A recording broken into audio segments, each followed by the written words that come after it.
We're here today to bring attention to the level of police violence that is pretty unprecedented in this country for a very long time. Many of the people here came to the Twin Cities to protest the Republican convention. And unfortunately, their peaceful protests were met with indiscriminate police violence. We started the week out with a series of house raids by Ramsey County sheriffs and Minneapolis police and St. Paul police. There were 3 raids in Minneapolis, 2 raids in St. Paul, 1 on the Convergence space. Later in the week, we saw an array of weaponry used against protesters. We saw police using tear gas, pepper spray, rubber bullets, tasers, and brute force against protesters. Mayor Chris Coleman made an announcement in the media this morning, today's paper, that said he felt the convention was a big success.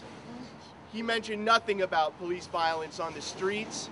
He mentioned nothing about people being held in jail for longer than they should have been. He mentioned nothing about overcharging protesters. This is unacceptable. This is a response that is completely unacceptable. Arrived at 12th and Cedar. Many people were engaged in a sit-in.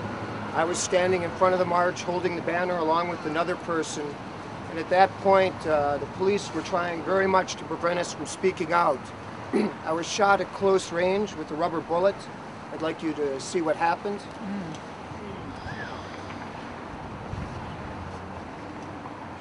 And later I was arrested for unlawful assembly and taken to the jail. I think people have a right to speak out against the war in Iraq and demand peace, justice, and equality. I was glad to participate in the demonstration organized by the Anti-War Committee, and I commend them for organizing it. And before the march had even started, I was snatched and grabbed by about 7 or 8 riot police in park property, doing nothing but standing while doing independent media. Today I have been told that I have a fracture in my arm due to the position that they had me in as they drug me into a cop car to basically disappear me and my camera from the day's events. On Tuesday, I met with a group of friends of mine who were going to take part in what I understood to be a permitted assembly at Mears Park, and to be followed by what I understood to be a permitted march.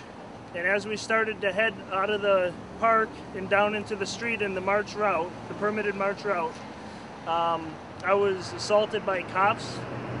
I was never told that I was arrested. I was never told anything at all. I was grabbed by my shirt, taken by surprise, and then knocked unconscious by being shot by tasers in my hip and in my butt, neither of which I knew at the time. I just fell unconscious to the ground. And when I came back to consciousness, I had cops all over me. I had someone kneeling on my head. I had people punching me. I had cops punching me. I was being tased by hand over and over and over and over in my legs. I didn't know what was going on. I thought maybe at the time that I was getting hit by a club over and over. I looked down and there was just this electric shock being pulsed into my legs over and over. The cops were screaming at me, "Stop resisting, stop resisting, stop resisting." But because I was having this electricity pulse through my body, I was having convulsions, and so I couldn't stop moving. I didn't even realize that I had these 2 taser protrusions still inside of my hip until I was in a car.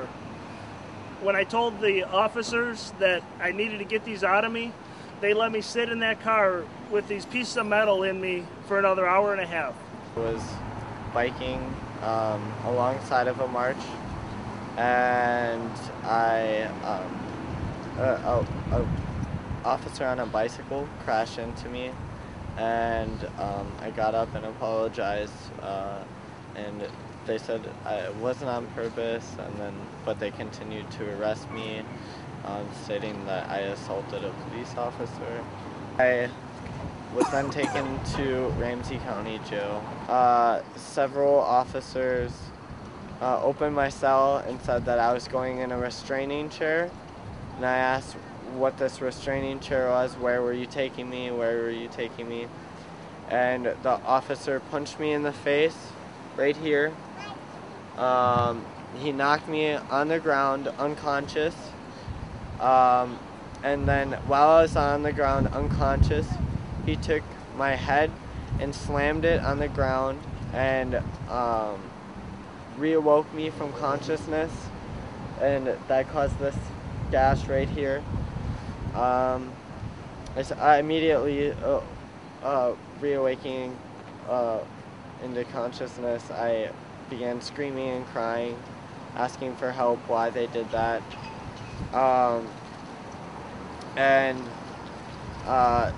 Several officers picked me up and dragged me out, leaving behind a large pool of blood. Guys came up to his cell and told him to shut the fuck up. And we were all making the same amount of noise. In fact, we didn't really hear much from him.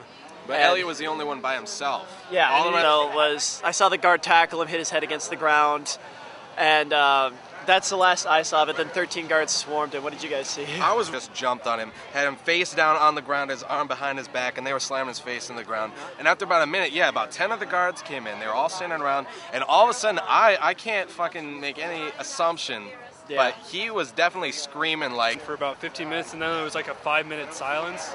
There wasn't anything. Yeah. And then he was dragged out and he was screaming again after that. Bleeding from his head quite profusely from what we saw. He couldn't hardly move. And they had him hog-tied, like his arms behind his back, and then they had both legs spread out. So they had him like this, face down, carrying him out. Like every person in that cell block knew what was going on. Yeah.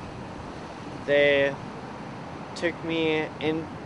Then took me into the hallway and put a bag over my head and I could not see. It was slightly transparent, but it blurred my vision, and it had a gag around the mouth, so I couldn't make my words clearly. They then took me into a detaining cell by myself with several officers, and they began using pain compliance tactics on me. What pain compliance is, it's a form of torture. What they did is they pressed right here as hard as they could on both sides. And it's a really sensitive nerve and muscle right there, and it hurts like no other pain I've ever felt in my life. And they wrapped my leg around my back and twisted my ankle backwards, and I was screaming and crying at this time, and the more I screamed and cried, the harder they would press, and the more they would twist my ankle. I'm gonna faint. I don't know what's happening. And then I vomited in this bag. They refused to take the bag off of my head. They left that bag on my head for about 2.5, 3 hours, and on top of vomiting, I'm bleeding all over. And they wouldn't clean any of my wounds or anything.